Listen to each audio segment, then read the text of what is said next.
Welcome to This Explainer. Today, we're completely breaking down Whitehall's premium clinical data management course.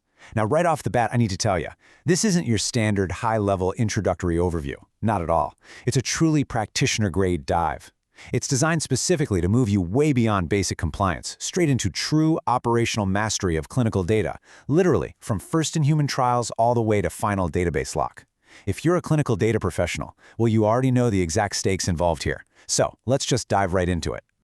Our roadmap for today is pretty straightforward. We're going to cover four main areas: the high stakes of trial data, take a tour through the rigorous course modules, talk about the specific roles this is built for, and finally, go over your regulator-ready outcomes. All right, part one, the core of clinical trials: ethics, safety, and regulatory approval. Listen, data dictates human lives. It's really that simple. High-quality clinical data, and honestly, the systems and behaviors that actually produce it, sit at the absolute core of every single regulatory approval and patient safety decision out there. Your capability to produce impeccable clinical data is, quite literally, the difference between a life-saving drug reaching the market and a catastrophic clinical failure. We aren't just moving numbers around a spreadsheet here, right? We're building the concrete scientific evidence that regulators like the FDA and EMA absolutely rely on to protect public health. And really, the entire foundation of this work is brilliantly captured by the Declaration of Helsinki. It states that the welfare of the individual subject must always take precedence over the interests of science and society.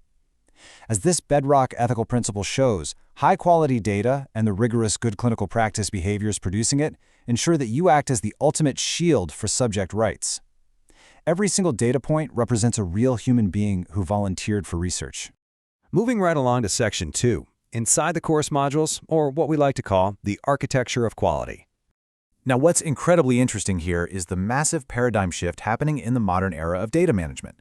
The course actually kicks off by contrasting the traditional, paper-heavy approach of ICH E6 Revision 2, the one that heavily relied on reactive 100% source data verification, with the totally new reality of Revision 3. We're talking proactive quality by design, risk-based monitoring, and a highly flexible technology-enabled approach. You're going to learn exactly how to build controls into the process early on, rather than just frantically trying to inspect errors out at the very end of a trial. And let's see how this builds across the entire trial lifecycle, because data needs evolve drastically. In Phase 1, first-in-human trials, you're dealing with a really small number of healthy volunteers, sure, but you are capturing incredibly dense pharmacokinetic, or PK, sampling to figure out safety and the maximum tolerated dose. Then we scale up to Phase 2, looking for proof of concept and efficacy in actual patients. And finally, we hit Phase 3, where you're suddenly managing massive, multi-year, global, randomized controlled trials. I mean, the data management strategy for a Phase 1 single ascending dose study is just entirely different from a 50-country Phase 3 pivotal trial. So the absolutely crucial point here is that theory has to translate to flawless execution. The course grounds these theoretical concepts in real-world stakes. Take this actual Whitehall insight, for example. Get this. A site coordinator failed to collect a 4-hour post-dose PK sample and simply recorded a 5-hour sample as on time. Well, this single deviation, which was caught much later during biostatistical analysis, completely invalidated an entire single ascending dose profile. The result? No joke. The FDA requested new studies, causing a massive 11-month program delay. This is exactly why exact sampling windows and source data accuracy aren't just administrative checkboxes. They are literally the lifeblood of the program. Or consider the stakes when you get to Phase 3. $14 million. Let that sink in for a second. That was the estimated cost for one sponsor when unresolved site queries across just a few global sites caused a mere 6-week delay in their database lock. 6 weeks! It meant extended site fees, massive staff overtime, and most critically, delayed market revenue. The course makes it crystal clear that query management cannot be passive. It requires real-time dashboards, sharp escalation pathways, and incredibly proactive data cleaning. Now, to prevent those ridiculously costly errors, the course dives deep into the technology infrastructure of modern trials, specifically clinical trial management systems, electronic data capture, and the severe regulatory realities of computer system validation. Because under FDA 21 CFR Part 11 and the EU equivalent, Annex 11, any system-touching trial data must be formally validated. You absolutely cannot just plug and play off-the-shelf software without explicitly proving it securely maintains an unalterable audit trail and electronic signatures. It's a huge deal. In this course, it's going to teach you exactly how to execute that technical validation lifecycle, step by step. You'll learn how to take an electronic e-clinical system through installation qualification to verify it's installed correctly, operational qualification to test its design functions and edit checks, and performance qualification to simulate real-world use. All of this must be meticulously documented and signed off before a single byte of clinical data is ever captured. As we look at the broader data lifecycle, we also map out the entire flow to regulatory submission by rapidly defining the mandatory CDISC standards. You'll visually grasp exactly how data moves from collection using CDASH standards in your case report form design to tabulation in the SDTM model, which, by the way, the FDA strictly requires for submission, and finally, into the ADAM datasets that your biostatisticians use directly for their efficacy and safety analyses. Seriously, if you don't plan for CDISC at the very beginning of your CRF design, you are setting your trial up for a massive failure right at the submission finish line. And weaving through all of this technology, all of this standardization, is the everyday mastery of the Alcoa Plus principles: attributable, legible, contemporaneous, original, accurate, and the rest of the Plus framework.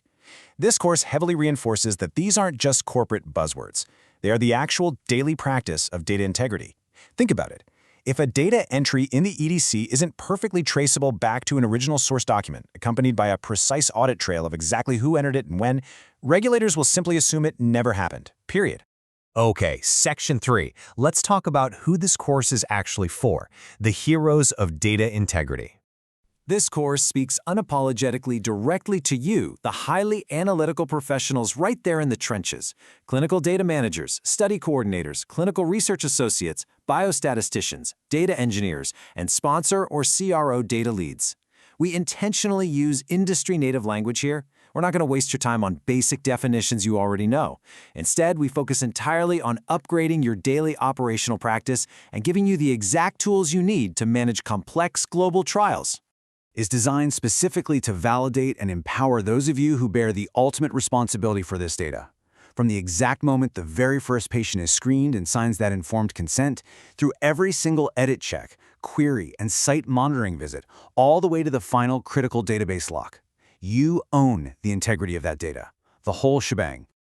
Finally, Part 4. Your regulator-ready outcomes, moving from vision to execution. This brings us to the absolute ultimate nightmare for any clinical program: the FDA Refuse to File letter. By the end of this course, you'll be able to shield your sponsor and your trial from catastrophic regulatory failures. You'll do this by mastering the exact operational controls, quality by design frameworks, and system validation requirements that the FDA, EMA, and MHRA demand. You won't just conceptually know what CDISC is, you'll know exactly how to ensure your datasets comply with it to totally avoid an RTF. Which naturally brings us to the ultimate question for any clinical data professional looking to elevate their career and safeguard their trials. Are you ready to truly own the data lifecycle? This course equips you to design, run, and submit perfectly clean, traceable datasets with absolute confidence. The tools for true practitioner-grade mastery are laid out right in front of you. So the only question left is this: when your next trial's data goes under the FDA's microscope, will you just be crossing your fingers, hoping for the best, or will you know for a fact that it's bulletproof?